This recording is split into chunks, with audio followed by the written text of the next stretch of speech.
Assalamualaikum warahmatullahi wabarakatuh. Jumpa lagi dengan saya Fakhrul Razi Rahman di RP Channel. Oke, apa kabar teman-teman semuanya? Semoga Anda semua dalam keadaan sehat walafiat. Ayo tetap semangat meskipun dalam pandemi COVID. Oke, di video kali ini saya ingin menjelaskan atau sharing bagaimana cara membuat sebuah latar belakang masalah dalam sebuah riset atau penelitian, utamanya dalam pembuatan skripsi.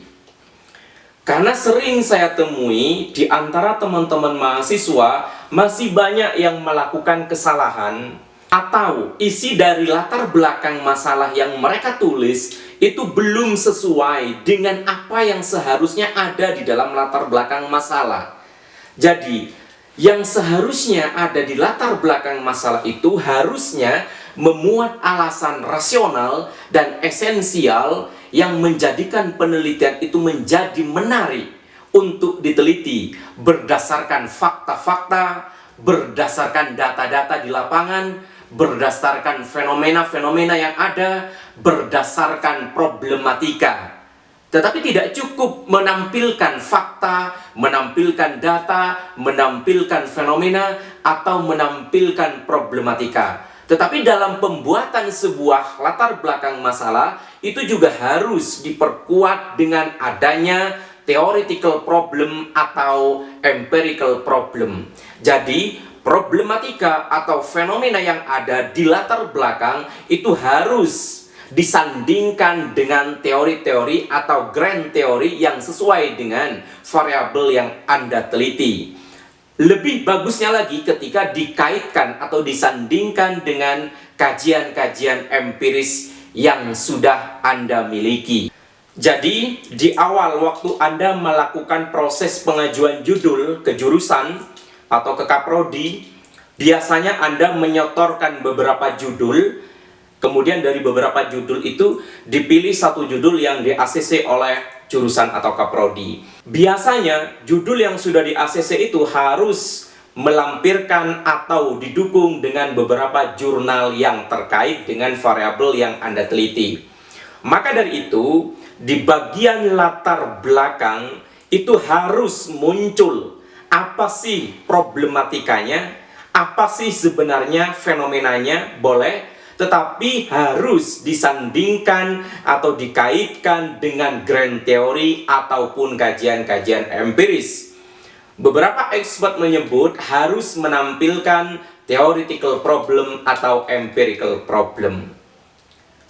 Karena bagaimanapun latar belakang masalah itu menjadi pondasi penting dalam sebuah riset atau penelitian.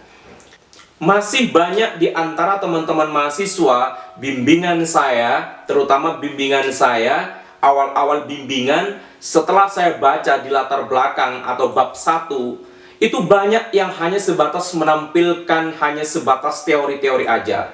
Misalnya, dia meneliti tentang loyalitas. Dia menampilkan loyalitas adalah bla bla bla bla menurut siapa. Kemudian misalnya harga bla bla bla menurut siapa.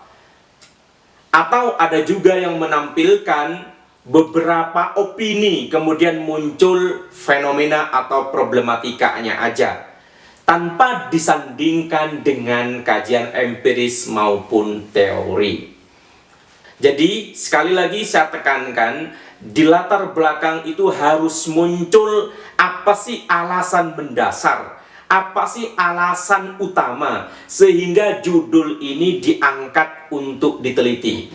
Kemudian alasan-alasan rasional ini harus disandingkan dengan empirical problem maupun theoretical problem. Misalnya, Anda mau meneliti tentang pengaruh kualitas pelayanan, harga, dan atmosfer toko terhadap loyalitas pelanggan, katakanlah. Maka Anda sebagai peneliti harus tahu dulu sebenarnya apa sih problem atau fenomena yang ada pada tempat penelitian yang akan Anda teliti. Jadi harus ada pra penelitian. Sebelum Anda melakukan penelitian, Anda harus melakukan observasi atau pra penelitian. Kemudian setelah menemukan problem atau fenomena di lapangan, maka itu dimunculkan di latar belakang masalah. Misal, kembali ke judul yang tadi, Anda mau meneliti tentang loyalitas, Anda harus tahu dulu nih, harus melakukan survei atau observasi. Bagaimana sih loyalitas pelanggan di sana? Misalnya tingkat loyalitasnya tinggi atau misal tingkat loyalitasnya rendah. Anda harus tahu dulu kondisi loyalitas pelanggan di tempat penelitian yang akan Anda teliti.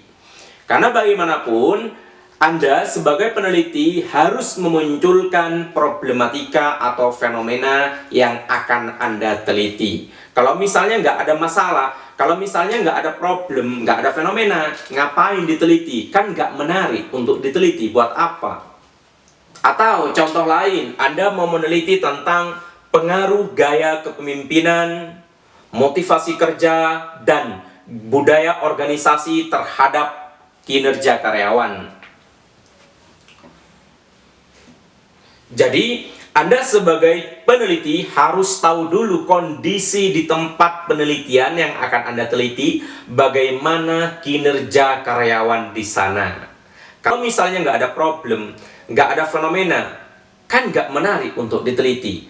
Anda juga akan bingung dalam merumuskan atau menuliskan fenomena atau problematika yang ada. Sehingga alasan-alasan yang akan dibangun di latar belakang itu kurang kuat untuk menjadikan penelitian ini menjadi menarik untuk diteliti. Kemudian Anda juga harus tahu misalnya melakukan pra-penelitian, bagaimana gambaran atau deskripsi tentang gaya kepemimpinan di sana, tentang budaya organisasi di sana, tentang motivasi kerja di sana. Anda juga harus melakukan observasi atau melakukan riset kecil-kecilan sebelum melakukan penelitian yang sebenarnya. Oke, saya rasa cukup untuk sharing kali ini. Semoga video ini bermanfaat. Kurang lebihnya mohon maaf. Assalamualaikum warahmatullahi wabarakatuh.